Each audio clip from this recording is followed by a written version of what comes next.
Today on Metaphysical Mississippi, we are going to be talking about a subject that I know nothing about, but UFOs, what the heck is going on? So hopefully I'll learn something.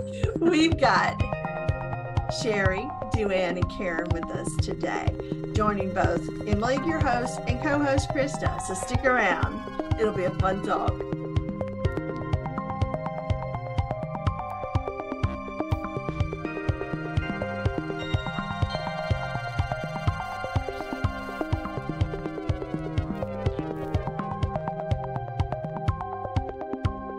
How y'all doing today?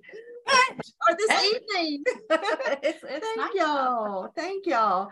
Krista brought up this subject about having a meetup to talk about. Actually, it was Shari's idea. Oh, sorry. Well, she told me, and Shari. Thank you, Shari, for coming up with this. Because a lot of us who kind of follow this stuff, we know a lot's been going on, and Shari and I text each other a lot at night before we go to sleep, and I think it was at night, but anyway, you know what would be an interesting metaphysical meetup topic? And I was like, what?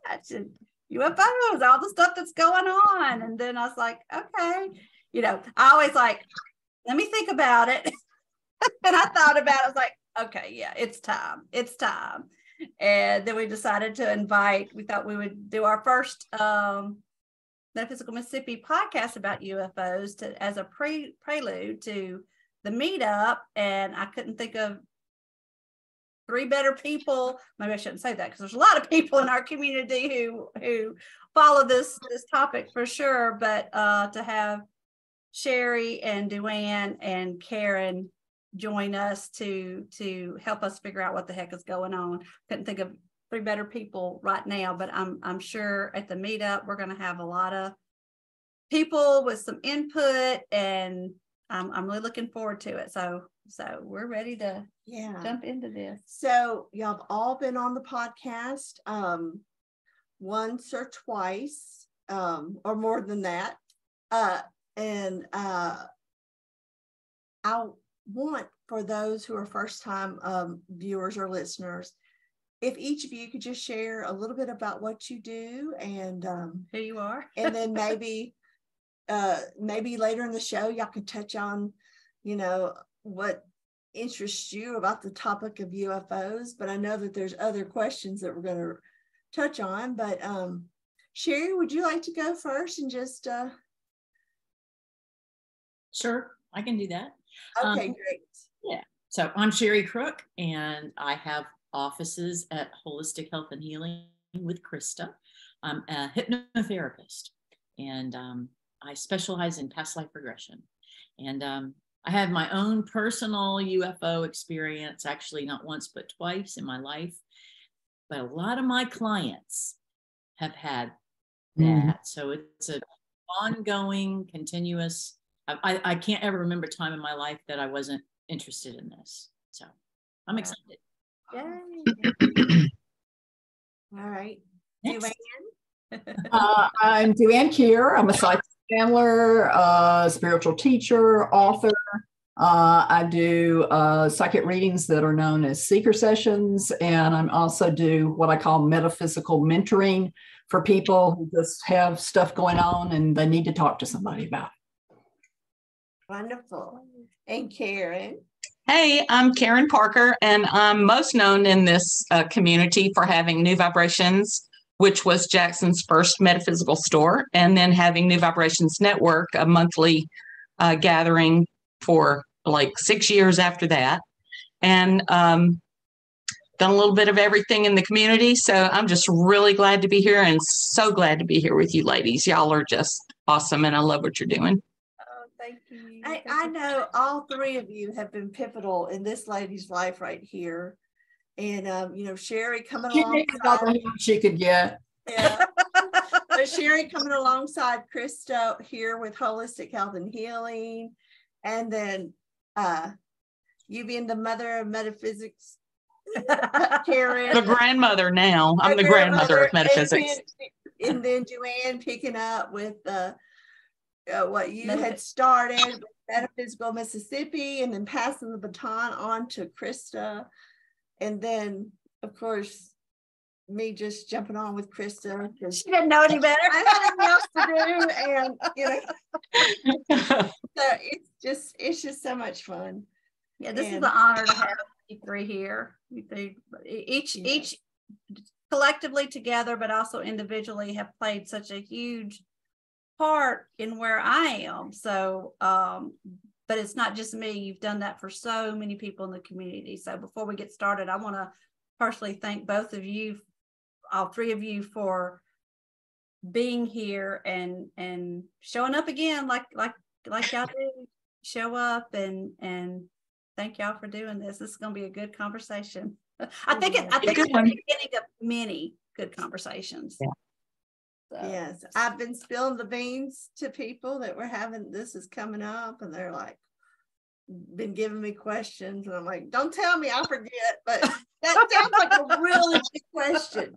So I think it's going to have to be, other episodes, or they're going to have to come to the meetup, which the meetup is happening here, the Metaphysical Mississippi meetup. It meets monthly, the second Wednesday of each month. And it's here in Jackson. This is the Jackson, Mississippi area meetup, but it's July 12th from 7 to 8:30. And this month it's going to be at Holistic Health and Healing. And we're going to be talking about UFOs. So, so this talk is a little precursor to get whet everybody's appetite. Yes. So, at the meetup, we can get, delve a little deeper. And so I think a lot of people who are interested in metaphysical topics have looked into the UFO thing, but not everybody. So I think for this first podcast about UFOs that we're going to host together, we wanted to give just a little introductory talk or presentation about the whole UFO topic, and maybe a brief history of it, but basically what's going on right now. And so Duann, can you share a little bit with us about what you've been keeping up with? Krista asked me to kind of give, well, first of all, there's just so much going on right now that people may not know about. I mean, it's just like every day there's 2, 3, 4 things happening. It's really hard to keep up with. And so it's like we wanted everybody to know, if they don't already, what's going on right now. But then we realized that you can't really completely understand what's going on right now if you don't know what came before. And so, first of all, when we're talking about the UFO issue or presence or what have you, we're not just talking about the United States. We're talking about an international issue. But what's going on right now seems to be very much centered in the U.S. because it has a real political bent to it right now, things that are going on with the House and the Senate and military and what have you. And it's not just going on now and not just recent history. It's really an ancient issue. We've had since the beginning of time things like glowing orbs and flying spears and cylinders and crosses showing up in the sky in battles, and airships with searchlights before the supposed invention of flight. And today we're even having flying metallic spheres. So I mean, this is, it just runs the gamut. It's all over the place. So what I want to do is just do a really brief timeline. Most people already know about this, and if you don't, you can Google, to get more details. But way back in 1942, there was something called the Battle of Los Angeles. And over 1,000 anti-aircraft shells were fired at a slow-moving object in the sky for hours without it being affected whatsoever. It made all of the newspapers, all of the newsreels. Then you go from that in 1942 to in 1944, something called Foo Fighters. These were sightings of mysterious aerial phenomena that were flying around our aircraft during World War II. They first of all thought it was the enemy and then realized no, everybody was experiencing it. And so they just gave it the name Foo Fighters. Then in 1947, more people will probably be familiar with this, is what is referred to as the Kenneth Arnold sighting. Kenneth Arnold was a businessman and a pilot, and he spotted 9 unusual objects flying in tandem near Mount Rainier in Washington. He actually described them as being delta-shaped, which is like a boomerang or kind of a attenuated triangle. And he said they moved like saucers skipping over the water. Okay, so the way he described them and the way they moved were 2 different things. Well, the press really jumped on, oh, let's call them flying saucers. But that is not the shape of what Kenneth Arnold saw. But it took hold, it took off. Since then, the term flying saucer has changed to UFO. Most people are familiar with that, unidentified flying object. Then to kind of get away from the stigma, I think the government and military probably started this. They started referring to them instead of UFO, they started referring to them as UAP, unidentified aerial phenomenon.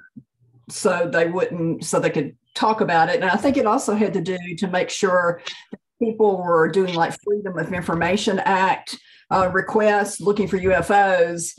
They wouldn't find the UAP because it had clouded the UFO issue. Then they started interpreting UAP instead of unidentified aerial phenomenon to unidentified anomalous phenomenon. So you can see there's a lot of you could say it's coincidental confusion, but I sometimes question about whether or not it's really coincidental. It's like there's this continual muddying of the waters to keep things unclear. Most people are familiar then in 1947 in July, the Roswell incident. That's the biggie, right? It's a crash in Roswell, New Mexico. It also included supposedly bodies. The debris was brought back to Roswell Army Airfield. The commanding officer orders the issue of a press release that says it was in the Roswell Daily Record on July 8, 1942, and it says RAAF, which stands for Roswell Army Airfield, captures flying saucer on ranch in Roswell region. The story goes worldwide. I mean, people start telephone calls, they start descending on Roswell. Later, very quickly, they changed the story. Oh, no, it was just a weather balloon. Since then, over time, they have changed the story from flying saucer to weather balloon to, oh, it was just a high altitude monitoring device we used to spy on the Soviets, to, oh, we were just dropping crash test dummies in the desert. So even that, again, you can see there's a muddying of the waters that happens with it.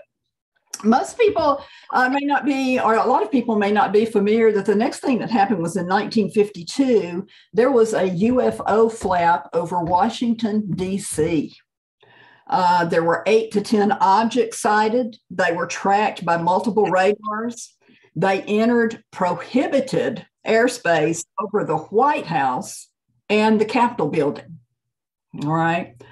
All intelligence channels in and out of D.C. were jammed.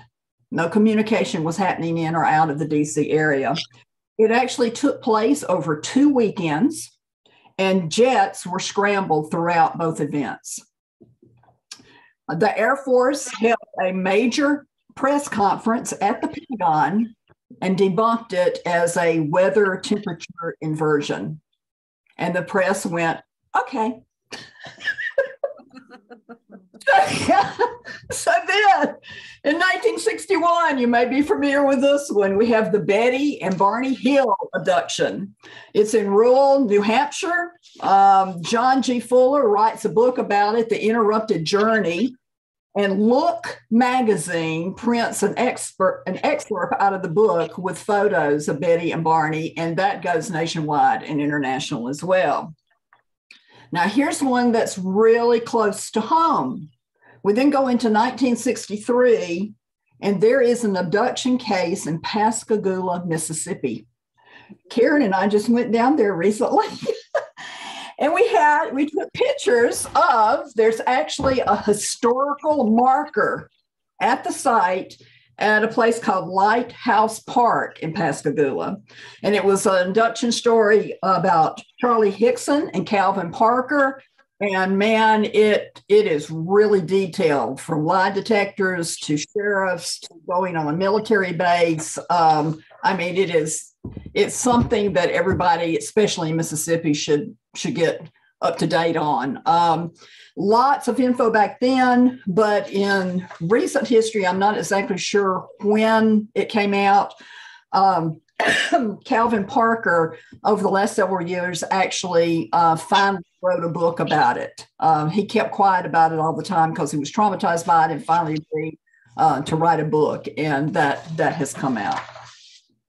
In 1967, we have Malmstrom Air Force Base in Montana. There's a UFO sighting and the shutdown of 6 to 8 intercontinental ballistic nuclear missiles at 2 different sites. One of the best known witnesses for this case is Robert Salas, and he has been testifying to members of Congress about his sighting back then. Very quickly, some other famous cases. 1975, Travis Walton is abducted near Snowflake, Arizona. 1980 is the Rendlesham Forest landing in England. 1985, Whitley Strieber is abducted upstate New York. He writes a book called Communion, and it's published in 1988. And the whole thing just kind of goes stark raving mad. He gets over 35,000 letters about people's experiences after reading the book. 1987, another one that's pretty close to us, sightings in Gulf Breeze, Florida. 1994, there's a close encounter at the Ariel School in Zimbabwe. Harvard psychiatrist John Mack investigated it. 1997, we have the Phoenix Lights in Arizona. Very slow-moving craft, lots of people seeing it, lots of photographs. We could go on and on with those kind of sightings, but just to help people understand that this is something that's been going on for a while, and some of it quite dramatic. There are 2 special events that people may want to know about in history as well. Back in 2001, there was a Disclosure Project press conference. It was hosted by Dr. Stephen Greer. It was at the National Press Club in DC. There was testimony from 20 military and intelligence community witnesses, and the Disclosure Project had over 400 witnesses, like on audio, video, written documents at the time. Then 12 years later, in 2013, there was a mock citizen hearing on UF disclosure hosted by Stephen Bassett. It too was at the National Press Club in DC. It was 40 researchers and high-ranking military and intelligence personnel testifying to 6 former members of the United States Congress. That's why they called it a mock congressional hearing. Stephen was trying to show that this is what the actual active Congress should be doing, and so he showed them how to do it. Along the way, programs have been supposedly created to investigate UFOs. 1947, they had Project Sign. 1948, Project Grudge. 1952, more people are probably familiar with Project Blue Book. Project Blue Book began after the UFO flap in DC in 1952 because the Air Force felt like we've got to do something to calm this down. So Project Blue Book begins in 1952. In 1953, they a group, maybe the government, I can't remember who sponsored, but there's something known as the Robertson Panel. And that's okay. So Blue Book's going on, people are reporting. Then they start this thing called the Robertson Panel, and it makes a report. UFOs are not a direct threat to national security. They could pose an indirect threat by overwhelming standard military communications because of people reporting, experiences. They could potentially be used as psychological warfare by our enemies. And so the commission, the panel, recommended that a public education campaign be undertaken in order to reduce public interest in the subject and minimize the risk of swamping air defense systems with reports at critical times. So this is on record. They wanted the public to lose interest. They also had a stipulation in the panel report that all civilian UFO groups should be monitored. So you can see there's, this is not clear, right? Then in 1969, there was something known as the Condon Report that comes out. And it's kind of, you've got the Robertson panel going, it's not really a threat. Well, the Condon Report in 1969 said the study of UFOs was unlikely to yield any major scientific discoveries. And shortly thereafter, Blue Book was terminated. According to the government, especially United States Air Force, they weren't interested in investigating UFOs anymore. This is a key point for you to understand what's going on today, why it's such a big deal. We're not interested in UFOs, okay?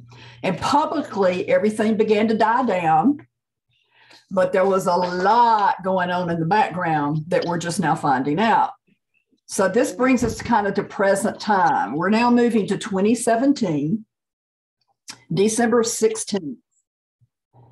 There is a story in the New York Times. The headline is Glowing Auras and Black Money, the Pentagon's mysterious UFO program. The article is written by Leslie Kean, Ralph Blumenthal, and Helene Cooper. And it states that since 2007, the Pentagon had secretly been running something called the Advanced Aerospace Threat Identification Program, referred to as ALTIP, and it was headed by Luis Elizondo.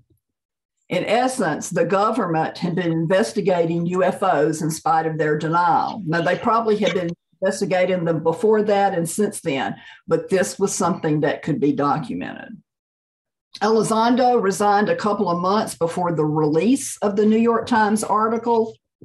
And in his resignation letter, he says that he was resigning to protest what he characterized as excessive secrecy and internal opposition to the program doing its job. He temporarily joined something that's called To the Stars Academy. You can find out more about that and who started that and who was a part of it. But he is no longer with To the Stars Academy. Along with that New York Times article, there were two videos published as well. One is known as the FLIR or Tic Tac video. It was recorded in November 2004 by a Navy fighter jet that was associated with the nuclear aircraft carrier USS Nimitz, part of a carrier strike group. They were off the coast of Southern California running exercises. And even though the FLIR Tic Tac video went viral, most people thought it was just kind of a solitary sighting. These sightings of multiple Tic Tacs went on for over a week. The other video that was published with the New York Times article is known as the Gimbal. It was recorded in 2015 by a Navy fighter jet off of the nuclear aircraft, I can't get that out, craft USS Theodore Roosevelt carrier strike group. It was off the East Coast of Florida. Multiple encounters with unidentified area phenomena We find out what happening during training missions in 2014 and 2015 along the East Coast from Virginia to Florida. Okay. After the New York Times article in 2017, that was in December, toward the end of the December, 2017. The Washington Post in March 2018, then trying to get on the bandwagon probably, publishes what is known as the Go Fast video. It's another one from the Theodore Roosevelt off the East Coast of Florida. 3 years later, in 2020, the Pentagon finally formally released the 3 videos that had already been published in the New York Times and the Washington Post. And they confirmed that they were real and that they are still characterized as unidentified. More and more reports started coming in from Navy ships about things like flying pyramids, flying triangles, flying spheres, flying cubes in spheres, being swarmed by Tic Tacs. I mean, it's grown exponentially. So in 2020, the Pentagon establishes something known as the Unidentified Aerial Phenomenon Task Force. Okay, this is going to be important as we go along here. It supposedly replaced or continued ATIP that had, been run by Elizondo. And it's situated under the Department of the Navy. That was in August 2020. In August 2021, there is a 60 minutes program that has an approximately 14-minute segment where Navy pilots describe their encounters with UFOs. The interviews included Luis Elizondo, Ryan Graves, who was a former Navy fighter pilot, and he was talking about the sightings on the East Coast that he had been a part of. And then 2 others, Commander David Fravor and Lieutenant Commander Alex Dietrich, both that had witnessed the FLIR Tic Tac video. They also interviewed Senator Marco Rubio, Republican from Florida, Vice Chair of the Select Committee on Intelligence. They continue to play a really big part in this. So what happens is that we first of all had ATIP, not going into major details, during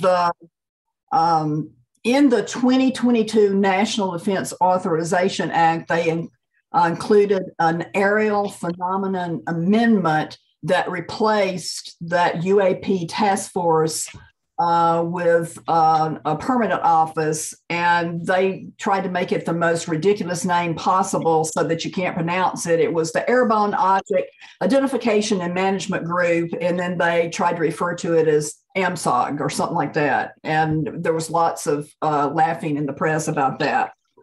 The AMSOG reports to the House Permanent Select Committee. Then later we go from AMSOG to expanding it to something called the All Domain Anomaly Resolution Office, known as AARO, AARO, and that's supposedly the investigative body now. But I mean, it's gone through so many, it's kind of like the investigation groups changing names, the same thing here, from task force, now we're all the way to this AARO.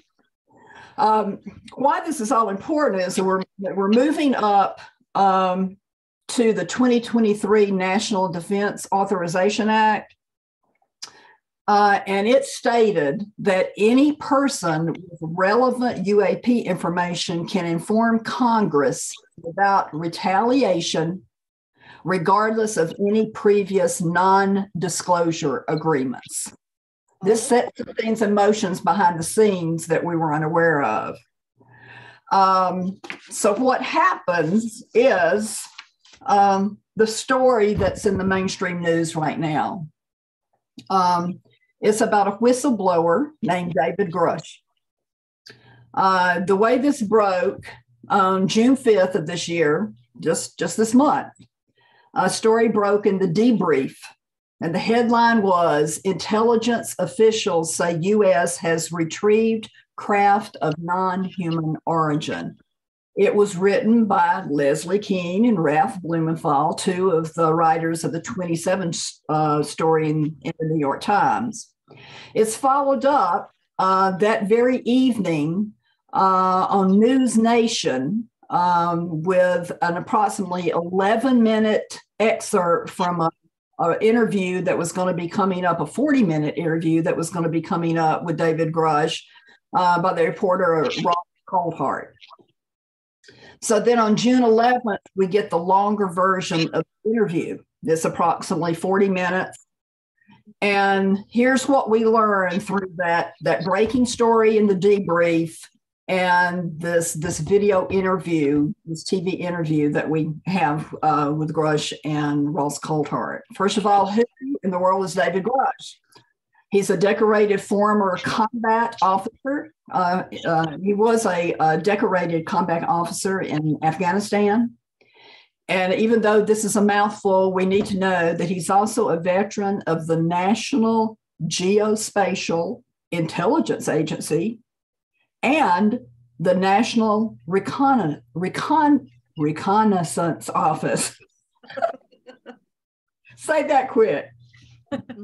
Why that's important is that, remember, the first investigative body that we've heard about recently was the UAP task force, because everything had kind of blown up, and so they did this task force. Well, Grush was those two organizations. He represented them, served as their representative on the task force, and he was tasked to investigate. And he took his job seriously. He started investigating. During his investigations, while he was on the task force, he interviewed high-level intelligence officials in what is known as SCIFs. I used to remember what that stood for, but it's like a place where you can't be heard, there's no surveillance equipment, those kinds of things. He found out during these interviews that for decades, the United States has been retrieving non-human craft that they have been trying to back engineer. Some bodies were discovered as well. And the reason that he's a whistleblower is that he is reporting that these programs have been illegally shielded from proper congressional oversight. And that's something that he has to report to the Inspector General. So in July of 2021, Grush confidentially provided classified information to the Department of Defense Inspector General concerning the withholding of UAP-related information from Congress. We're not exactly sure if they leaked or what happened, how others found out about it, but he was immediately targeted and harassed with retaliation and reprisals.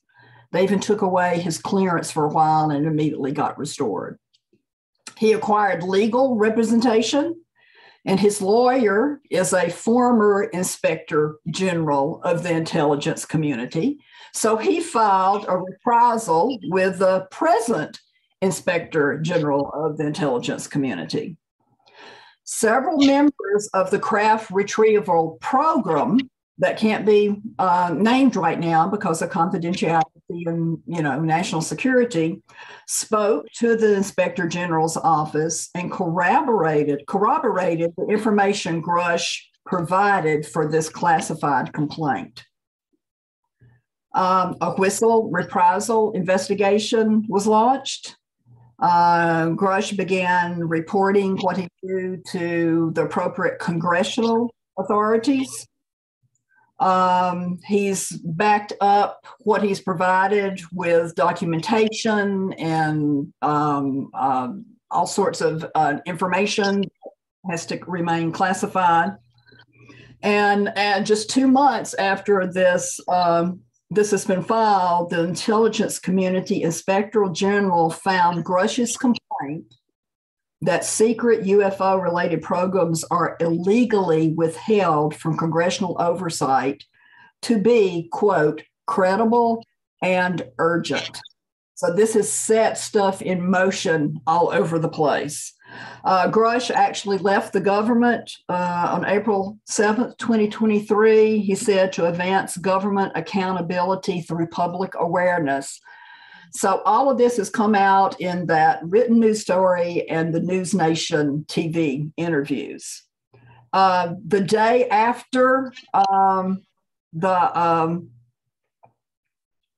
the longer interview with Grush on News Nation, it had already been planned, but just coincidentally was Dr. Stephen Greer's second Disclosure Project press conference. So it's like, it was just perfect timing, right? He is filing what is called a RICO lawsuit for those wronged by the actions of the corrupt entities that have been controlling the UFO issue. A RICO lawsuit, RICO stands for Racketeer, Influenced, and Corrupt Organizations. So the thing is like, I've got all this to share and going, okay, let me check one more time and see what's going on. And so I had to add this other information. It's like, this is crazy. It just keeps building. On June 14th, the Senate Select Committee on Intelligence approved their version of the 2024 Intelligence Authorization Act. Okay, this is the Senate version, all right? Still has to go with the House, still has to go through the legislative process. But it has blown up the news cycle because their version, the Senate's version of the 2024 Intelligence Authorization Act, calls for these things. And we'll see whether or not it makes it through the whole legislative process and the act actually includes this. It is giving holders of, now this is quotes, I'm just blown away by this. Giving holders of non-Earth origin or exotic UAP material 6 months to make it available to AARO after the enactment of this bill. Keep in mind, AARO is that investigative body, right? Okay. Also, within 6 months, they're supposed to give a comprehensive list of all non-Earth origin or exotic, unidentified, anomalous phenomenon material possessed, and to make it available to the AARO director for assessment, analysis, and inspection. Okay. It will also require the director of AARO to notify the designated congressional committees and leaders within 30 days after having received any such notifications, information, or exotic materials. Now, one of the things that probably needs to be pointed out here is that he doesn't have to verify that they're real, okay? In other words, they want to know when these things get to him, not where they are in the process or what he's determined about. It's like, no, once you get them, you have 30 days to know you've got them. It also includes what is called a safe harbor or amnesty protection. And it says it like this: if such a person complies with the notification and the make available deadlines that they've just talked about, no criminal or civil action may be maintained in any federal or state court against any person for receiving UAP-related material or information. In other words, what's happening, they're giving the people who have known and who have got the stuff and have kept it secret a grace period. If you will come clean within this amount of time, you will not be prosecuted. There's also a suspension of any government funding for any illicit UAP programs. And this is the way it's worded. Prohibition on any future direct or indirect funding for any special access program activity related to unidentified anomalous phenomenon unless the program has been formally, officially, explicitly, and specifically described, explained, and justified to the appropriate committees of Congress, congressional leadership, and the director of our Arrow. Okay, now this is blowing up the news cycle, right? Of course, again, this is the Senate version. We still have to go through this whole legislative process. Since all of this has come out, Senator Marco Rubio has told News Nation that there are other high-level whistleblowers coming forward in addition to Grush. And Senator Krista Gillibrand says she's scheduling Senate hearings with UAP whistleblower David Grush. And she says she hopes the hearings will be open to the public. These are secret classified hearings. Public hearings is a big deal, as long as Grush agrees to allow cameras into the hearing. Then she adds, will also include current or former government officials who are ready to corroborate some of Grush's claims. So we've got two senators here kind of saying the same thing. Just yesterday, the House has gotten on board and said they're going to be planning public hearings as well. So the story continues on a moment-by-moment basis, but it was like, to even understand why everything is blowing up right now, we felt like that we needed to give y'all a historical framework. So when you come to the meetup on July 12th, you'll at least know what's going on until right now. Oh, thank you, Duann. I learned a lot. I learned a lot. And I want to just add something to what Duann just said. Yes, Is for the very first time in history, we have 3 separate investigations going on by the government to get to the bottom of the UFO story. But it's the ones that Duann mentioned, plus NASA, also known as Not a Straight Answer, is doing their own investigation as well. And that's never been it's never happened before, not 3 separate agencies. So maybe, I was all excited about the Tic Tac videos. Maybe we'll get something this time. What did you say NASA stands for again? Not a straight answer. Never a straight answer. Okay. Stanton Freedom would refer to SETI, the listening for radio signals, as a silly effort to investigate. Yeah. So that was a lot. Trying to think where to go next with that. Well, first of all, yeah, I wanted to ask Shari and Karen. Yeah, that was a lot. Was there anything that Duann talked about that you were like, ooh, but you didn't want to stop the train she was on right there. Just two things I would like to add, because and she was just giving all the historical markers and stuff that we've been made aware of. There's still so much, and for those of us that always are digging into that, a couple of people, Stephen Greer, I followed him ever since that first, the first press corps thing that he did, and it's really sad that right when he was going to do this and he was going to have all of this, all of these different media people there, TV, newspaper, the White House called an emergency press conference, and all but like 4 of the reporters that were there for Stephen Greer left and went to the White House, coincidentally. But anyway, so he's because he initiates contact. So for people that are interested in any of that, and he has his, they do a meditation, they do things out like in the desert, Contact in the Desert, which is an annual conference every year. So for people interested in that, but also ex-FBI agent John D'Souza, the interviews with him are great. By default, he just ended up being the FBI guy that had to investigate anything unusual. So anything UFO, UAP went to him. And he's been doing a lot of interviews lately. So like Duann was saying, there's so much, it's coming out like a water hose right now. But his stuff is really great. And he just blurts it on out. So he's wonderful. John D'Souza. Would you spell his last name for everyone? I believe it's capital D-E and then S-O-U-S-A. Yeah.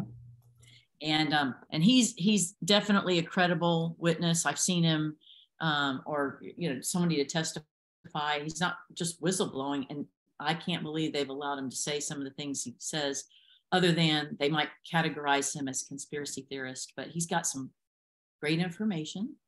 And then lastly, Dr. Michael Sala, and he is this goes even deeper into what they call exopolitics, which is extraterrestrial politics, and it goes into other, like the galactic folks that are here to help, and all the work going on in the background. And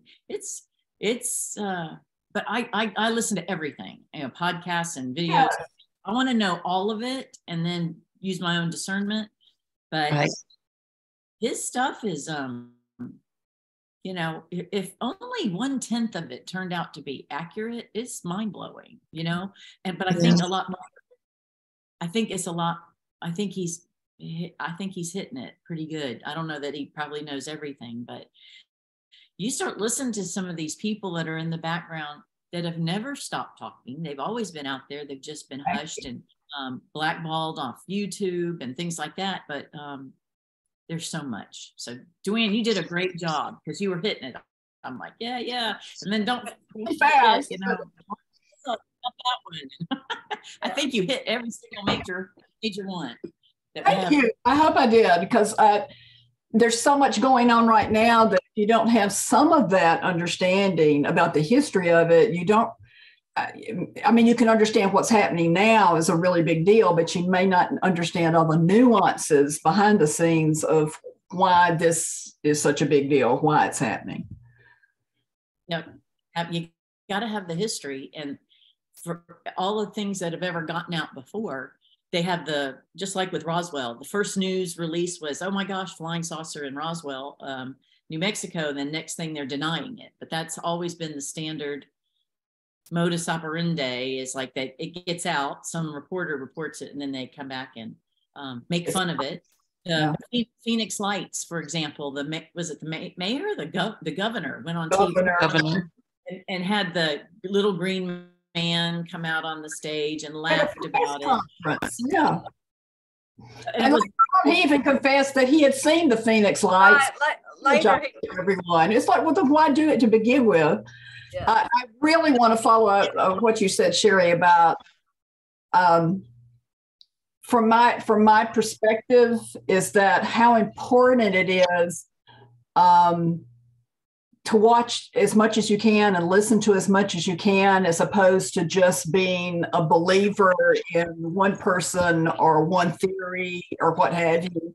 This is much more complicated than just putting it in a nice, neat little box. And I think we really need to expose ourselves to as much as we possibly can without necessarily taking sides isn't a good term, what to do without becoming a true believer, in anyone or any theory. In other words, being open-minded enough to keep the question open and keep questioning.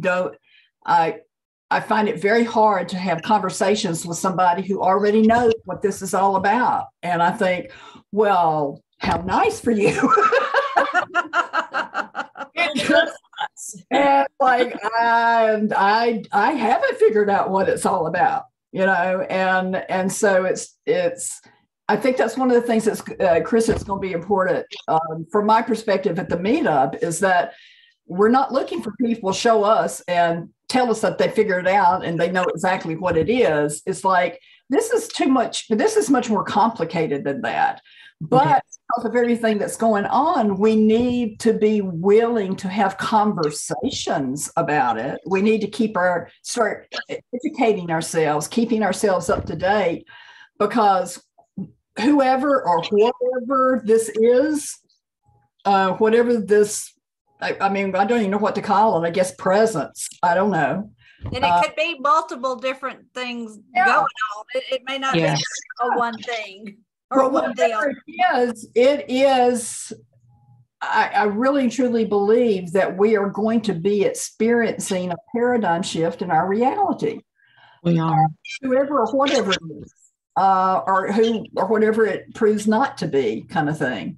One of the things I thought that I would share that might be helpful, I don't know, it's like, I don't think any single theory answers all the questions. So all of the theories may be true, or none of them may be true, or, you don't know. But here are like the top, I guess it's 6 that seem to be in the mainstream right now, is they're extraterrestrial. They are from another planet. Okay, that's one theory. Another theory is they're interdimensional. They're from another dimension. Okay. Another one is they're extraterrestrial, that they're from another time. Say that word one more time. Extraterrestrial. They are from another time, like as in time travelers. Mm-hmm. Another one is ultra-terrestrial. They are another presence here on Earth, possibly that's always been here, but we've just been unaware of them. And then there's another one, there's probably more than this, but these seem to be the main ones, that it's a breakaway civilization that we're experiencing, that they're a highly advanced offshoot of human evolution that did its own thing, and we did our own thing. Now, when I'm looking at this, it's like any of these could be true, but then again, all of these could be true, or none of them could be true. And one more. I'm not sure, but I mean, at least it gets you thinking outside the box. Like I say, I hope people will come to the meetup being willing to be open-minded and to share and to question and to just first to keep everybody up to date than it is, somebody that comes in and goes, I got all the answers, because I just don't believe anybody does. Mm-hmm. I wanted to add one more possibility, which really feeds off time travel, but that they are us from the future that are coming back to stop us from doing some kind of dumb shit, right? And protect them in the future. So I kind of like that one, because a lot of dumb stuff going on in our world. I could see that. Yeah. It's just so. I mean, it's and just keeping up with the news now. It used to be, it was like something would happen, and it'd kind of filter out. But I mean, it is like just a daily thing right now with multiple things going on that it is just hitting it hard. But not really in the mainstream news. Exactly. Not the mainstream news. Yeah. It blows my mind. Some, though, a little bit. I know occasionally, but not like you would think it would, right, Karen? It's like, right. This is stuff that's going on in the Senate and the House. And I mean, News Nation, because they kind of broke the story with Ross Coulthart and interviewing David Grush after the debrief story, they're really following up on it. And it's starting to trickle to mainstream or mainstream media. But you would think this would just be blowing up. It would be all over the place, but it's not yet. No. There's I wanted to also mention, because I was mentioning those people to watch, David Paulides. Some people have, he's written several books and has several movies, documentaries, but his latest one is Missing 411 UFO. And David Paulides he's famous for, he's an ex-police officer, and he investigates missing people, seems to be a rash of them missing in all of our national parks and in other places around the world, but just focusing on the United States. And they tend to be men of a certain age and athletic build. So then there's this inference of maybe messing with our genome or whatever. But it also, he started out investigating Bigfoot. And so yeah, we're going on 3 different other podcasts that we're going to get to. Yeah, I love that. But it goes all over the place. I mean, it's the same story. It's the same as story, but it's all related. So, and that he never says what he really thinks, but you can figure it out if you watch. He's got literally thousands of podcasts, but it's that the big feet, that they can step through portals, which is how come nobody ever catches them, and there's very few pictures and things like that, but that they're assisting in the abductions of the missing people. So anyway, it's just his stuff is really good, and he sticks to just facts, and he loves pictures and firsthand interviews and stuff. So it could be anything, we don't know what they're, and this is all being fed to us right now anyway. We don't know if it's, we don't know. Carrie, with you on the mainstream media part too. One of the things that I've heard, I'm trying to remember who I heard it from. It may have been Ross Colhart that did the interviews, but when he gets on another news station or they interview him for something, if they ask, I think, it is him, they'll ask, why do you think this has not hit the mainstream media? And if I'm remembering correctly, I'm paraphrasing, of course, is that he sees it kind of like what happened with Watergate. Watergate kind of came out and people were like, yeah, whatever. And then, whatever. Oh, okay, there's more coming. And then all of a sudden there's public hearings. And the stuff that comes out of the public hearings, all of a sudden the press is showing up at the public hearings and they're doing stories, more extensive, expansive stories because of what they're hearing at the hearings. So I think what Ross is trying to indicate is that if the Senate and or House will actually have public hearings, not classified behind the door hearings, okay? If we can get to the point of the Senate and or House or both, having public hearings, that a public hearing would draw the press to cover it, and then it would perhaps then go more mainstream because of that. My fear is that the hearings will be like private instead of public, and that's not going to help us in the public at all. It will just continue the secrecy. But the people that I'm understanding who are involved in the background with this, it's like the goal is public hearings. And for Gillibrand, one of the highest ranking in the Senate, to talk about, yes, we're talking to David Grush right now about public hearings, and then Rubio, another high hitter in the Senate, saying, and we're also going to be bringing forth the other whistleblowers. There are other whistleblowers who are willing to come forward to corroborate his story. So it's like, I'm just hoping for public hearings, and hopefully that will get this more out into the mainstream. Because I kind of feel like I've heard other people say that, other podcasts I've listened to and stuff, that it's almost like until an official with the government, whether it be the president or just someone from the White House, stands at a podium and says it's real, people aren't gonna believe it. Yeah. Until it's like that official person says it's real. I was listening to an interview with Stephen Bassett, the one that hosted the mock congressional hearing.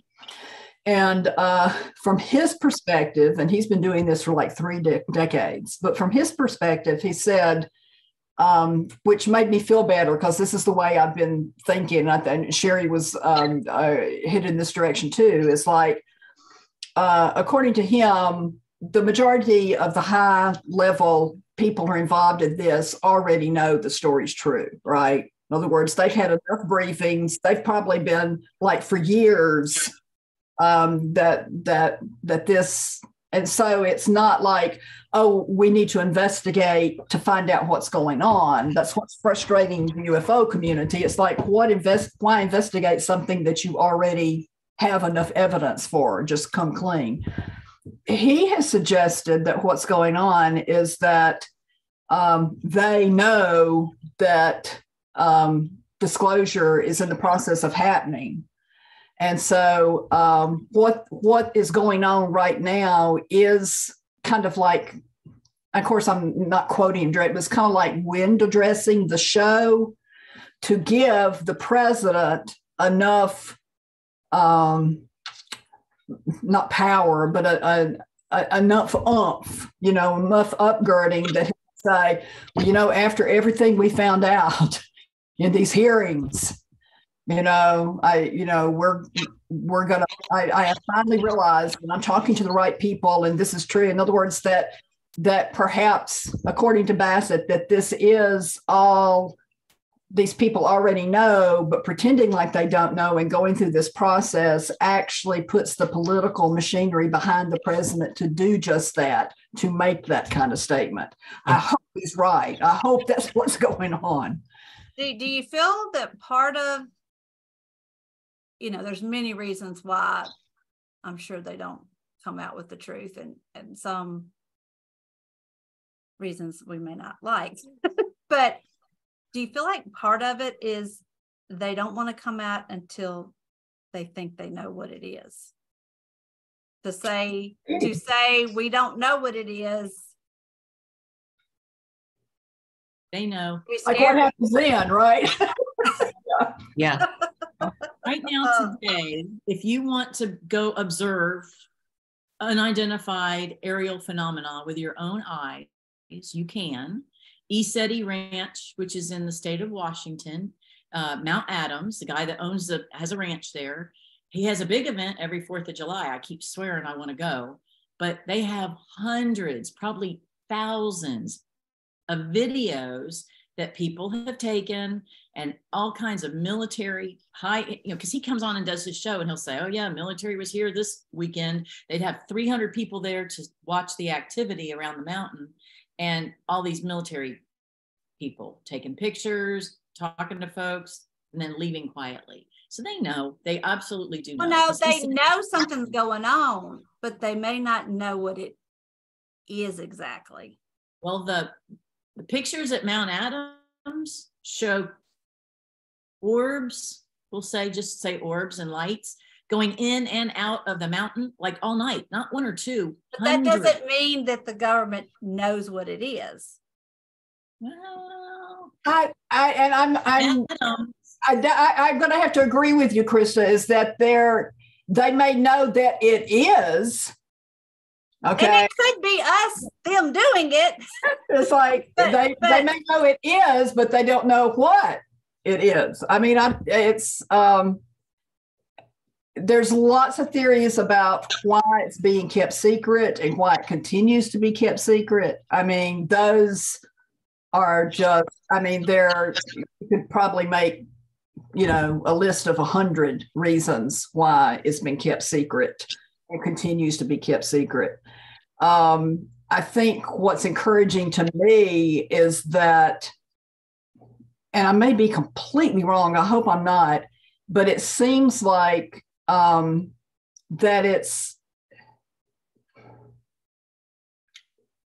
I'm hoping that there's too much toothpaste out of the tube to put it back.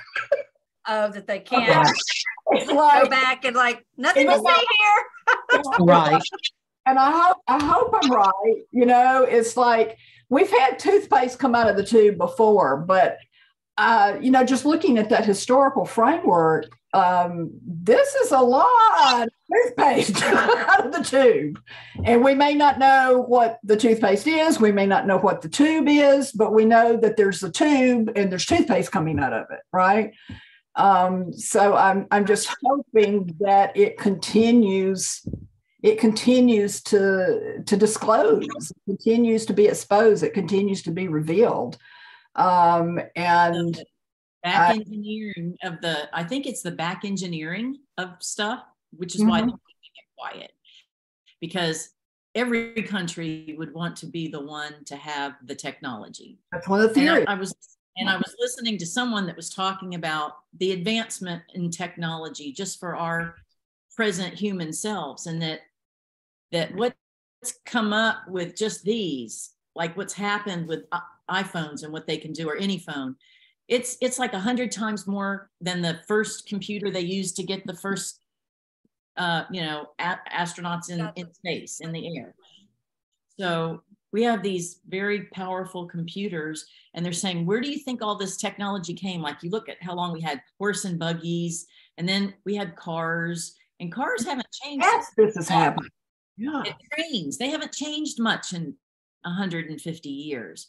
But phones, they've changed. Computers, they've changed. I think it's all about the technology and who's got it and who doesn't want to share it, maybe. That's one of the key things that Grush is saying, is that what he has uncovered is the crash, for lack of a better word, crash retrieval program. In other words, they've been retrieving crashed and intact craft, that they've been trying to back engineer it. And that they also, when they have been doing the crash retrieval program, that they have also found bodies. And one of the things that he points out, I don't know if it's in the news story or in the interview, and it may be in another interview that he's done, but he was pointing out, if the government gave these crash retrievals to only certain corporations to back engineer, and that gave them an advantage over other corporations, that's another illegal act. And so the reason he's come forward is seeing all this illegal activity, and he is sworn to investigate and report illegal activity. And so where he's coming from is, there's so much illegal activity, and the really big one is, the most illegal thing is that it's supposed to have congressional oversight, not the whole Congress, but the appropriate committees, the appropriate senators and reps and what have you, and that it's not operating under the oversight of anyone or anything. Emily, you look like you were going to ask. I was just going to say, it's power and money. That's the whole reason. It's not all. I agree. Right? Duann, I don't know if you saw a picture. It was hitting all over the back channels maybe about 2 weeks ago, but it was all of these silver discs, is the best way I could describe them, I guess, but in a hangar, maybe 40 of them, and they weren't on the ground, they were just hovering. But it was like a military hangar, and it was like somebody driving by really slow with a video camera. There was no words or no whatever, but I saw that video pop up, I don't know, 10 or 15 times, and then it just disappeared. So I meant to copy it and I didn't, but I'm gonna see if I can find a photograph. But you can tell that whoever's doing the video is inside a car or truck going by, and they probably got their phone up and they're just catching it. But you could see other things to compare sizes with. And these are big things. I mean, we know they have drones that look like that, but these weren't drones. These were way bigger. So I don't know. There's all this like drip, drip stuff coming out. Who and it's hard knows? To know what's real and what's not. I mean, we have such high technology now. It could be of something that's actually real. It could be something that's, what do you call it? CGI? Is that what they call it? You just don't know. Coming out. But we've had like weird thunderstorms lately. Oh And my God. somebody had mentioned Story, that you there's can't been, go there right now. That's oh, another that's probably another podcast. podcast. Weather control, right? Like Yep. the clouds look weird. Directed energy weapons. You just don't know. It just goes. You can go down so many rabbit holes. So, Krista, you may want to bring us, corral us. Yeah, let's Well, see. Karen, did you have anything? I have nothing to say. I have a lot to say. She just What much to say? Like, what do you want me to say? But did you have any feedback or input about the Duann's first little talk? Besides, I looked good while I was doing it. Yeah. You did. I think she's wanting another comment. Yeah. No, I absolutely loved it. I thought it was a great recap of just the high spots of everything that's happened.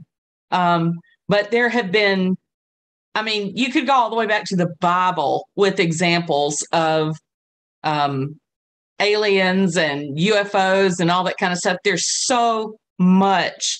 Nobody can corral all of that and give all of it. But I think right now, the main thing, in my opinion, is that there are thousands of whistleblowers that are wanting to come forward, and they're afraid that they'll lose everything, that they'll lose their pensions, they'll lose their jobs, they'll lose all of their money, they'll lose their homes, they'll lose their families, they'll lose everything if they come forward to talk about this, because the government has a history of getting people back for blowing the whistle on the government. And there are so many examples. I won't even get into naming some of them, but I think it's just really important to watch how the government handles this and expects people to talk under the guise of safety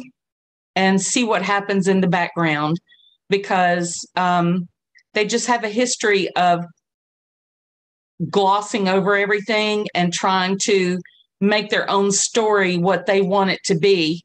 And it's just not working anymore. People are coming forward and they're talking about things that other people will not believe. Many people will not believe this. And I think it's just really important to watch how the government handles all of this, because I think the toothpaste is out of the tube, and I think it's just really blowing up everywhere. And once you have a few people know that they're not going to have to suffer some severe repercussions for coming forward, they're coming out. I mean, they're going to start talking, and I just don't think there's any way to hold those people back. There are people that have been waiting their entire lives, work lives, to do this, and some of them are on their deathbeds, and they are wanting to tell what they know. And there are young people that are just getting into it that are saying, wait a minute, why aren't we telling anybody any of this? But regardless of the why the government wants to cover it up, and regardless of why they've created all of these other scenarios to take the place of what's really happening, I don't know. I'm inclined to agree with Krista and Emily. Follow the money, follow the power. And that's why they're doing it. But I think, personally, I think there's so much more to it than we can even imagine. I think it's so deep in our society and in our government, and the people that are in control are not the ones in the higher government. And they don't want to lose control of what they know. And I think it's just going to be interesting to watch and see how all of this unfolds. And I'll just leave it at that. And this little thing, this is what gives the little man power. Yeah. Yeah. And it does. And that allows us to hear. That may be part of what has brought about the present scenario, is that it's really challenging and difficult to control the flow of information now. I mean, I think it's being done, and it's being done very well. And on a massive scale. But and of course, there's censorship happening, and all of that.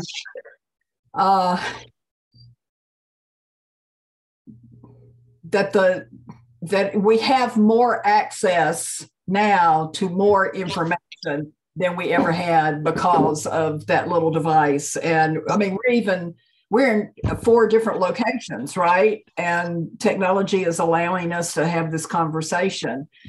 So I think that may be one of the contributing factors with so much toothpaste out of the tube, is that, it feels like to me that it's a grassroots thing that first of all had to kind of expand horizontally, and that there was enough there that it started then building up. And like Karen said, is that the mainstream media hasn't caught fire yet. Most people don't even know about what's going on yet.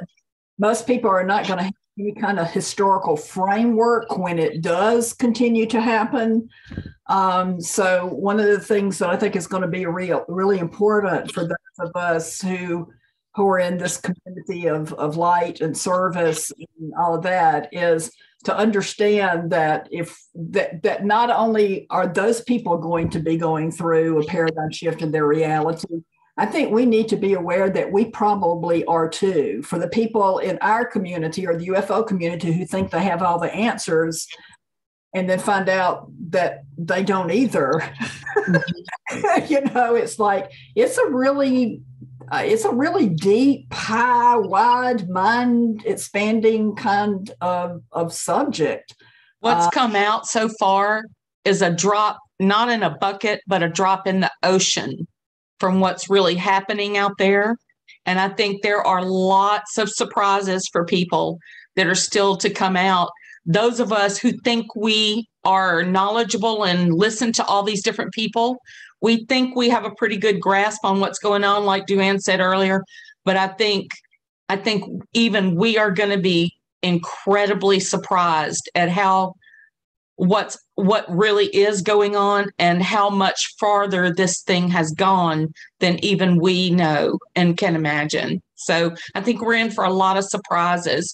Don't be surprised when you are having a little setback yourself. And like Duann and I had discussed earlier, that there are going to be a lot of people in shock. And who are they going to come to? Us crazies that have been talking about it and looking at it and studying it for years. They're going to come to us and say, what really is going on? And, just keeping balanced and just listening to everything with an open heart and an open mind, and making sure that you just really listen to it with some discernment, and don't believe everything. Don't believe everything that you hear coming out from the government. Of course, but don't believe everything that 1 or 2 people are saying. You've got to listen to a lot of people. Find who you resonate with and listen to them if you can, and just balance and help people if you can. And if you can't, just take care of yourself and do what you can do when all of this starts to break. It's going to be crushing for some people. The people that have put their whole world into a tiny little box are going to realize that there is no box, and it's going to be very shocking. I want to say, important for those of us that people may come to thinking that we have answers, we need to be very open and honest that no, we don't. But we don't know. We're all here to support each other in exploring the questions, right? Exactly. I see it more of being in support of each other, for everyone to be in support of everyone finding their own way through this. That I'm not going to tell you that my way is your way, or that your way is wrong, or your way is right, or follow this person, they're right, and this person is wrong, and what have you. We're going to have to support each other, and each of us finding and following our own way through this. The media is still going to color what they report. They're still going to color it. and you cannot trust the media. That's why we have to keep, like Shari's been saying, listen to a lot of other people, listen to what everybody's saying. I think that's very important. For me, I have an 8 to 5 job. My news person to go to is Duann. She has the ability to get out there and find all kinds of things. And she says, watch this, look at this. And I'm like, wow, look at that, So she's been my go-to person, so you have to just get out there and dig and see what you can find. Emily, what you wanted to say something a minute ago? I was just going to say, I think the younger generation, and part of it could be a way to destigmatize, but also for you to say devalue or make it seem just like it's imaginary, because we have all this in the entertainment industry. Yeah. Right. Do all this CGI on their smartphone. So it's kind of like, children like my kids. son, Yeah, our kids can. Like they're not afraid of you, but they can make it. Yeah. So, but that also discredits Right. the real documentation of a phenomenon that's, if that's the right word. I think that comes back to what Karen was said about this.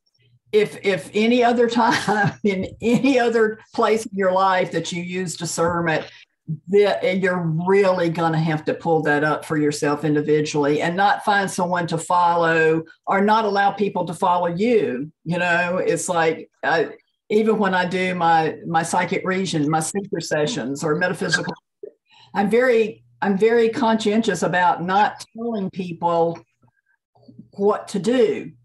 And it has more to do with, let me give you some information, knowledge, and wisdom I just happen to have that might help you find and follow the next steps on your path more easily.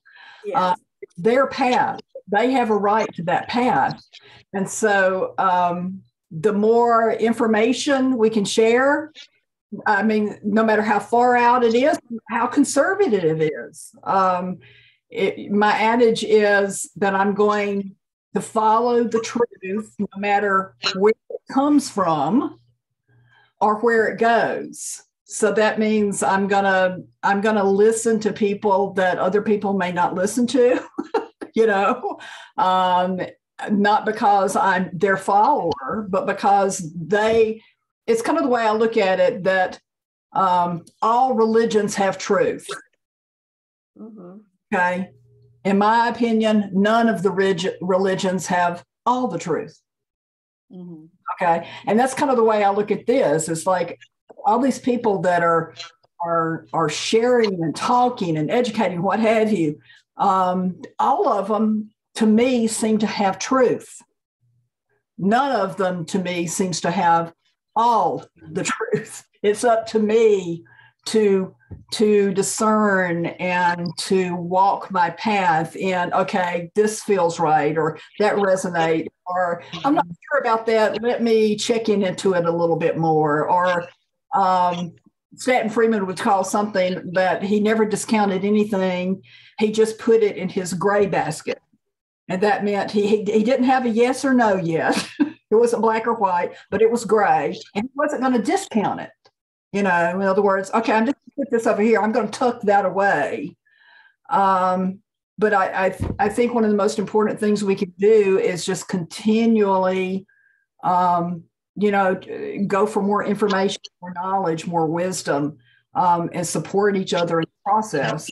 One of the things that I shared with Karen, I'm going to confess on this, before COVID hit, okay, we didn't really know anything about COVID. I kept picking up, something's coming. This is big. Whatever this is big. Man, this is big. This is going to change everything. Man, and so I go out my backyard where there's this medicine wheel, and I'm standing in the middle of the medicine wheel, and I finally said, I can't take this anymore. Y'all just keep downloading, but you're not giving me specifics. Would you just bring it on? Bring it on. And then COVID hit, and I went, I take it back.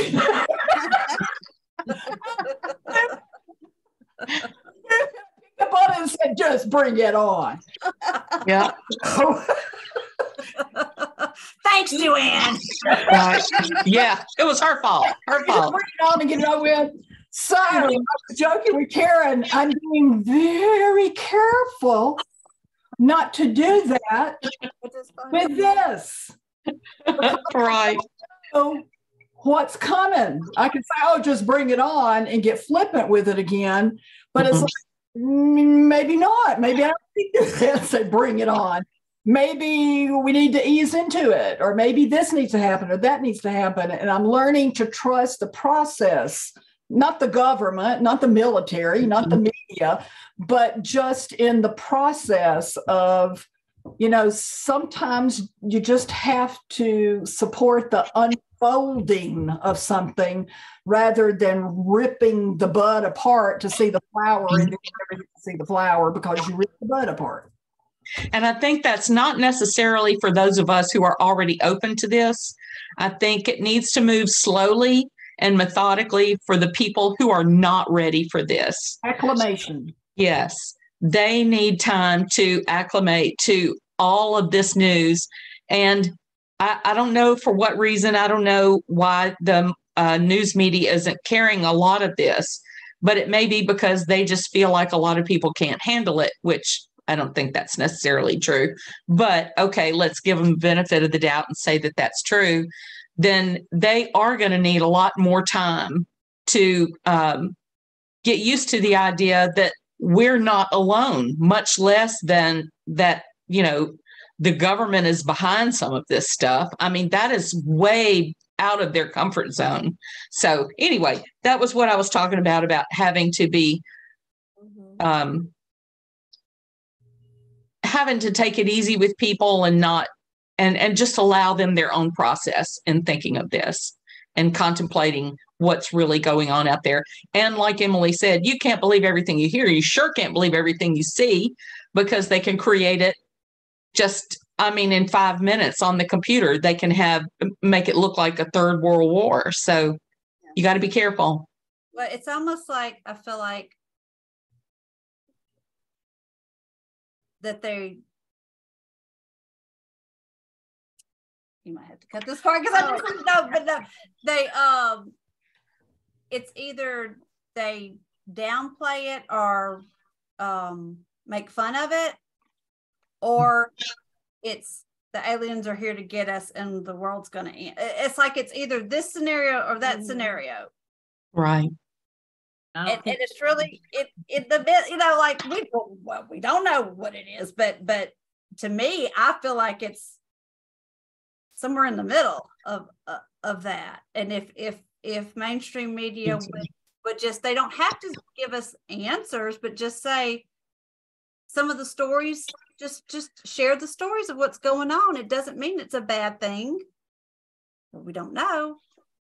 But it's either they humiliate the people or the aliens are coming to get us. Yeah. Well, I mean, I think it's telling that before President Trump left office, he created Space Force. Yes. And a very interesting thing I heard the other day that I have not had a chance to corroborate whether it's really true or not. But this woman was saying that it was her son had joined the Marine Corps. And when he got out of basic training, in the Army, what do they call it? Their MOS, their duty that they're going on, their job that they're going on. I don't know what they call it. Yeah. So the guys coming out of basic training in the Marine Corps, theirs just says Space Force on it. So there's like a ramping up. And you notice we really haven't heard anything about it, but It is alive and well, growing. So why did we need a Space Force? We had an Air Force, an Army, a Marine Corps, Navy, Coast Guard. Mm-hmm. Now we have a Space Force. I just think that's interesting. It is interesting, the timing of it, is it not? It's like, oh, so now we have a Space Force. Okay, cool. But, you know, it doesn't necessarily mean that it's just for fighting aliens that are coming, but that we are going out into space and the other countries are also going out into space. And in space, we may still have altercations with each other. Oh, yeah. No, I believe it's the other two, but I'm just saying it We want to make sure that we dominate out there, right? Yeah. Or if we are already mining the moon or Mars, we want to protect our financial interests. That's right. It's all of the above. And if we're not doing it yet, we know that there's plans to do that. I mean, people are trying to get to Mars, so that's gonna happen. There's already treaties being drawn up to that effect, of mining contracts and what have you. And it's like, really, is this preparation for the future, or is this actually working out what's going on right now? It is my understanding, and I hope I'm getting this right, is that Luis Elizondo, that was the head of ATIP, and not necessarily a whistleblower, but definitely, came out of the government and started talking about what he could, that he is actually, I think I'm getting this right, has been hired as an advisor to Space Force. So it's like I'm going, okay, that's an interesting development. And I hope I'm getting that right. I hope I'm not misstating that. And so it's just, it really is challenging to keep up with everything that's going on right now. But I see that as a good sign. In other words, movement at all in any direction on this just makes me feel better, and of course we're going to have people that come out and go, oh my God, it's the apocalypse, this is the end of the world. And if y'all have been in any of my seminars, I joke about that. I go, yes, it is. And people go, oh my God. And I go, no, wait a minute. Apocalypse just means unveiling what has been veiled. That's all apocalypse means. And it doesn't mean the end of the world. It means what has been hidden, is revealed. And I hope we are in the apocalypse. I hope we are seeing the revelation of what has been hidden, because I think it's very challenging and difficult to make life decisions, much less state and national and earthly decisions, based on a complete misunderstanding or not understanding reality at all. I'm not saying that we're going to get, now we know what reality is, but I really feel like that it's almost like some versions of or some aspects of reality have been classified. And it's like, I know I really don't feel good about you classifying what you know about actual reality or what might be in my reality, because it doesn't give me, I don't feel like I have all the information, knowledge, much less wisdom to make the choices and decisions that I have a right to make for my life, because I'm not actually getting the information, the knowledge, it's we live in a world full of, everybody lives in different realities. I mean, that mom that is just trying to get that child in that special preschool, UFOs is the last thing that's on her mind. Well, look, even getting that child in college, or paying the bills, or the person trying to collect money on the street corner. I think that's what Karen was referring to, is that those of us who have already kind of dipped our toes into all of this, some of us that dive head first, we don't need to lose touch with the fact there are some people that this is an alien subject to them. And it may never really be revealed to them at this time. Right. I mean, their current circumstances. I mean, their current reality. Yeah, they're Because even though I'm interested in it, Shari knows this. I set it aside sometimes. I was like, I got kids I'm still raising. I got. To me, the American dream is a fake reality. I mean, it's, you know what I mean? Yeah. It's just focused on A plus B. We're not looking it up. Well, I'm still waiting for C to happen. You know, I got Z.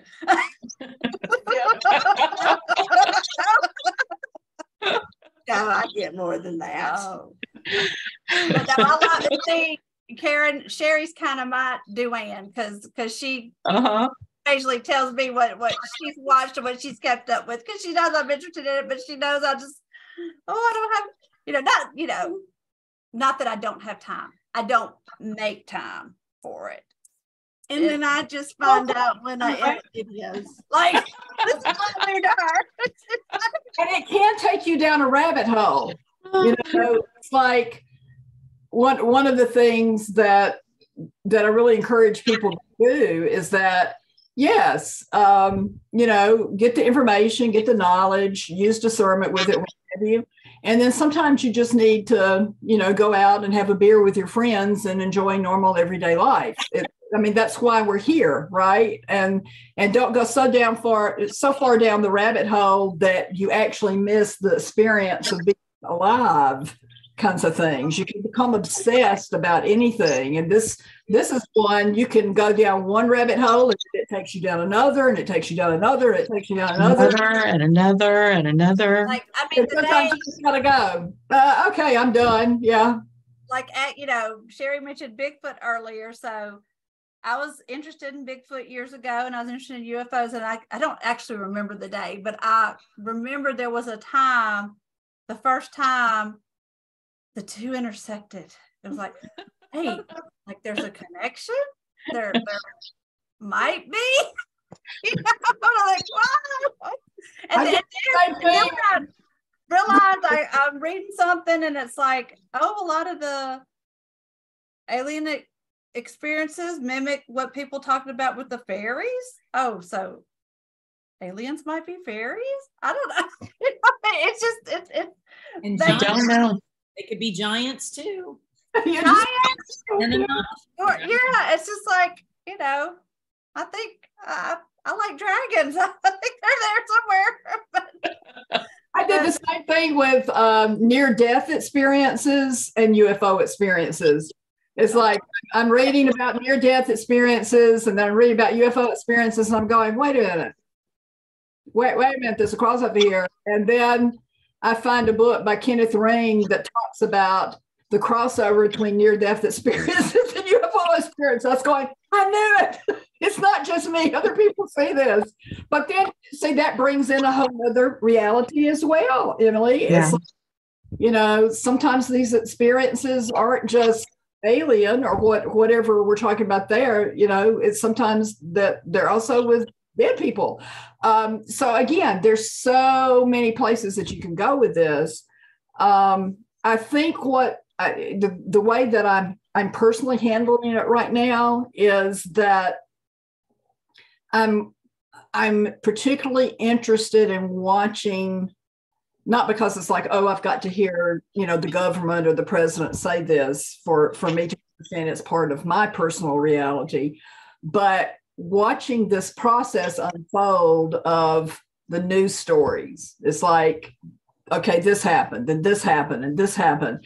And so for me right now, it's more of a following the things that are happening around the issue. And I think as that, here it says, acclimates, people start acclimating that. If we have public hearings, covered hopefully by mainstream media, and that it will get out to the public more, and they'll start to acclimate. And so that's more of an acclimation to the fact that, there's recovered craft and bodies and reverse engineering programs. That seems to be the first thing that's coming out. And of course, then it's like, okay, then what's the next thing?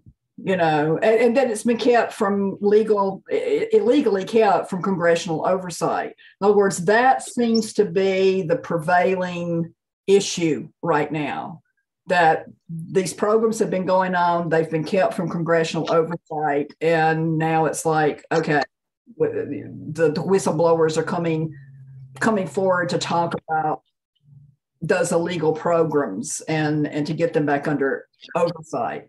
And hopefully, you know, I would love to see whoever's the president go, you know, I've been watching these hearings and my people tell me, and so we're going to have to blah, blah, blah. I would love to see that. I mean, I would be out in the streets just yelling and screaming and whooping and hollering. But then it's like, okay, but then what happens next? It's like, what are the questions? What are the next thing that happen? And I don't think we can necessarily predict. I mean, there's lots of predictions happening on, you know, podcast and YouTube and all of that about, well, I think this is going to happen. I think that's going to happen. And I saw one comment that guy made and said, yeah, and all of it may happen and none of it may happen. You know, it's like, we don't know.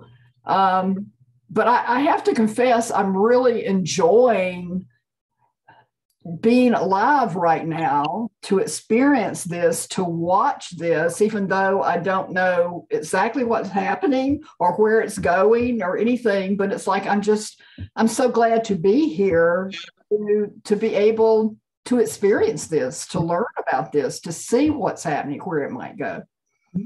I'd like to say one thing about acclimating. I think there is another way that people can acclimate very quickly, and that is the more we see UFOs ourselves, whether it's us up there acting like UFOs and being UFOs in disguise, or it's really extraterrestrials or whoever, time travelers or whoever it is.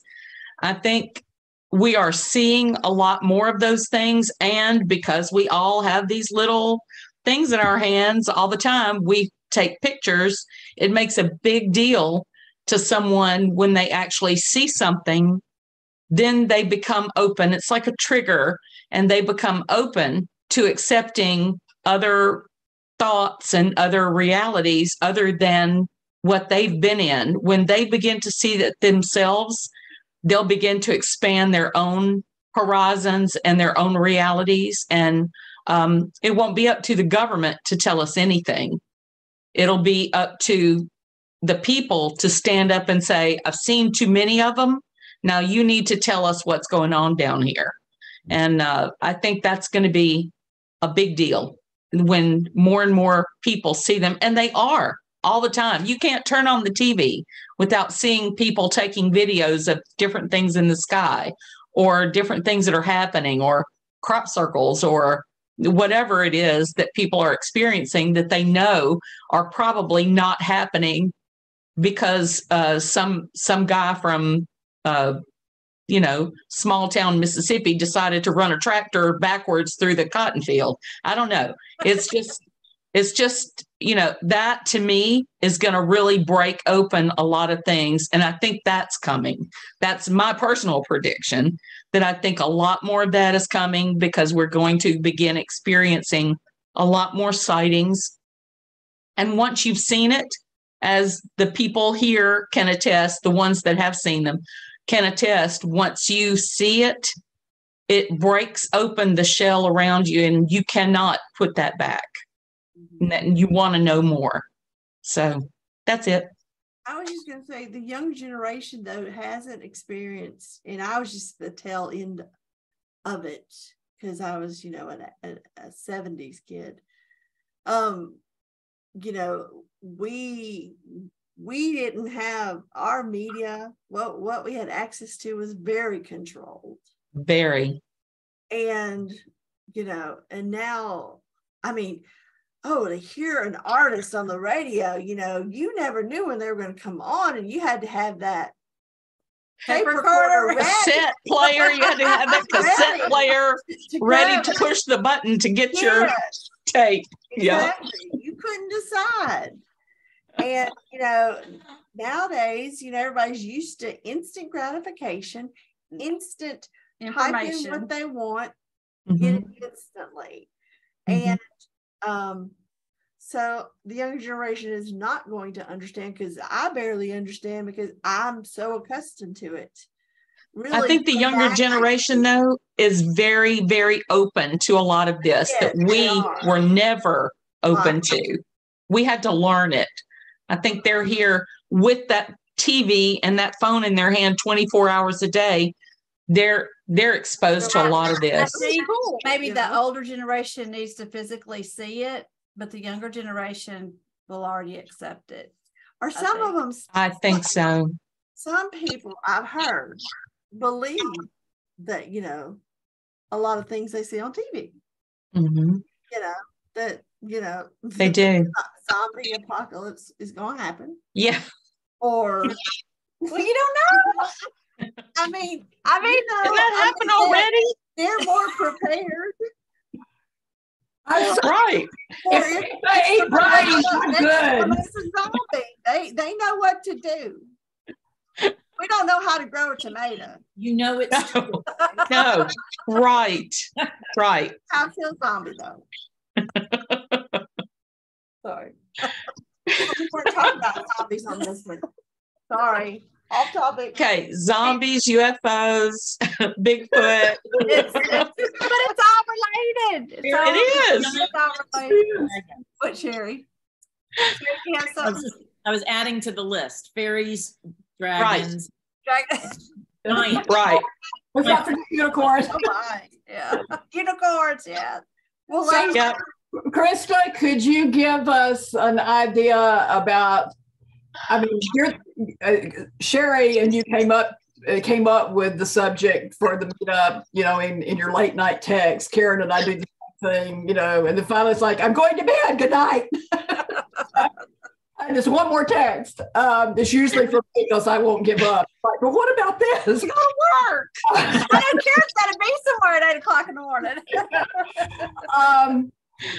But when I'm thinking about the meetup, it's like I know that you just kind of felt, we need to do a meetup about this. But from your perspective, what are you hoping for the meetup, or what happens at the meetup? In other words,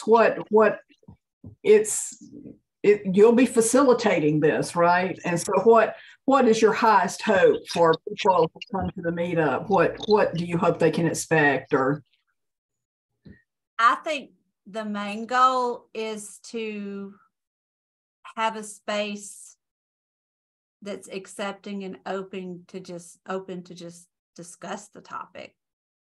Number one, since this is the first time, I think you may have discussed it. I'm sure Karen and Duann, y'all may have discussed UFOs when y'all had your groups. But this is the first time. That's been a while ago, though. Yeah, this first time I'm facilitating. Honestly, if you come to my meetups frequently, I kind of have a plan, but I go off script all the time. So I have to. As you should. It really depends on who shows up. Right. I think my plan. I'm hoping Shari will be there, and since it was her inspiration, I'm hoping she can help me co-lead the meeting. I would like it to be a continuation or a wrap up, a recap of what we talked about tonight about what's going on right now and what does that mean. But it really depends on who shows up. I try to read the room. It may just be the five of us. And it'll be a party. Oh, yeah. It'll be fun. I do want to say this for some people, like Karen, you kind of alluded to this, that it can be hard to come out to people that you've had any kind of experiences, that you've seen something, or just that you're interested in it. I have had a few experiences that I can't explain, but nothing really it's just I'm interested in it, but there's a stigma attached to it. So I do want to tell people who do come to the meetup that we do want to respect your privacy and we'll kind of have the joke, what happens in Vegas stays in Vegas. So what happens at the meetup stays in the meetup. But mainly for it just to be a safe place for people to come and explore the topic in general. I do think that the theme of the topic will be what's going on where we are at the moment with it. But if it goes off in another direction, people are going to want to tell their stories. That's what I was going to say.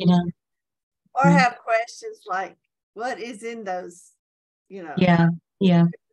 I mean, I could go for a year and a half myself and tell you everything I know. Yeah. But, or I've experienced or I've seen. Yes. Right. So, this is the first time I'm hosting a meetup about UFOs. And, it may have come up here and there, but so, my main goal is for it to be a safe and comfortable place. Yeah. And then I know that will happen. Yeah. And no humiliation, no, questioning, no looking at you like you're crazy. It's no laughing at people. No. That's so hurtful. Emily, no, I mean Emily can't come. Yeah. No, I try to make jokes about myself, not anybody else. Well, I mean, somebody's telling a funny story. I mean, it's funny regardless if there's an alien in it or not. But disclaimer. But I don't mean laughing with people. I mean laughing, like making fun of people at their expense. Nothing like that. But just not cool.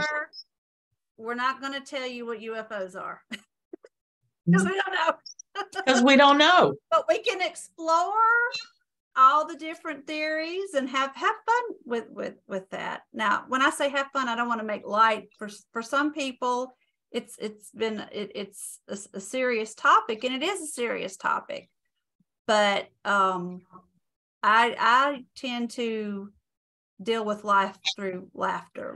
Laughter helps. So we'll what? No, I teach Duann how to do that. Yeah. I think and I was just going to say that, it's possible someone who does need to deal with it in a safe, private space, there's counselors. And Shari, you probably have that ability to offer those type of services for people to have a safe space. Absolutely. Confidentiality and to confide in with you. So we've got one right here on the panel with us. Resolution hypnotherapy. I've never seen anybody in a metaphysical meetup ever, though, be laughed at or made fun of what they said. That's what's so cool. It doesn't matter subject matter at all. And they always say, well, you'll probably think I'm crazy. And all of us go, no. You're in the right place. It's okay. Right. People. You found your people. Yeah. Right. Yes. So that's it. I can't wait to see who shows up. And I think it's going to be like a really big crowd. I think so. Our little room's going to well, there's 5. It's our no, so our classroom, sometimes it just kind of expands on its own. So let's hope that happens if it needs to. Yeah. Push the walls out again. Yes. Well, ladies, I think it's close to everybody's bedtime. So if whoever wants to continue this conversation, come to the meetup July 12th at Holistic Health and Healing in Flowood, Mississippi. Check out our website, metaphysicalms.com, for more information about that. And I foresee having more discussions like this in the future, ladies. This was Let's do. fun. Yes, any last comment anybody wants to make before Emily closes us down? I have one. Yes. It's the one and only thing I know to be has to be absolutely true about this entire subject. And it was something my dad said to me when I was relating to him something I had seen. And he was the only person that didn't laugh at me and believe me. And he said, "Girl, have you seen this world we live in? There's no way we're the top of the food chain." That's That's it. Yes. That's it. Okay, I've got one too. Since Shari had to tell hers, it reminded me of mine. When I was a kid, I was probably about 9 or 10, standing out on the back porch with my Tay-Tay, my grandmama, and I was just like Emily was saying earlier, back in the 70s, 60s and 70s, there wasn't anything and wasn't anybody to talk to about all this stuff. And she and I were standing on the back porch looking at the stars, and she said, "Karen, do you believe there's life on other planets?" And I could just feel my stomach come up into my heart thinking, oh my God, I get to talk about this. And I said, "Yes, ma'am, I do." And I said, "Do you?" She said, "I do too. Surely we're not the best God could do."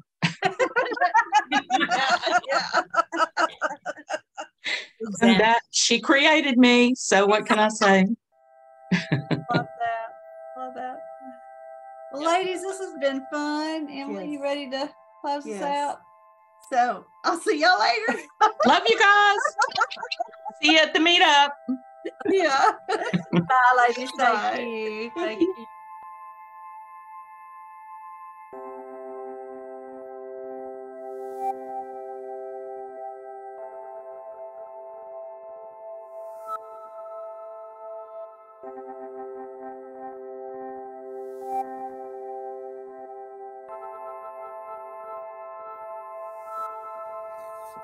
The views expressed by guests are their own, and their appearance on the program does not imply an endorsement of them or any entity they represent.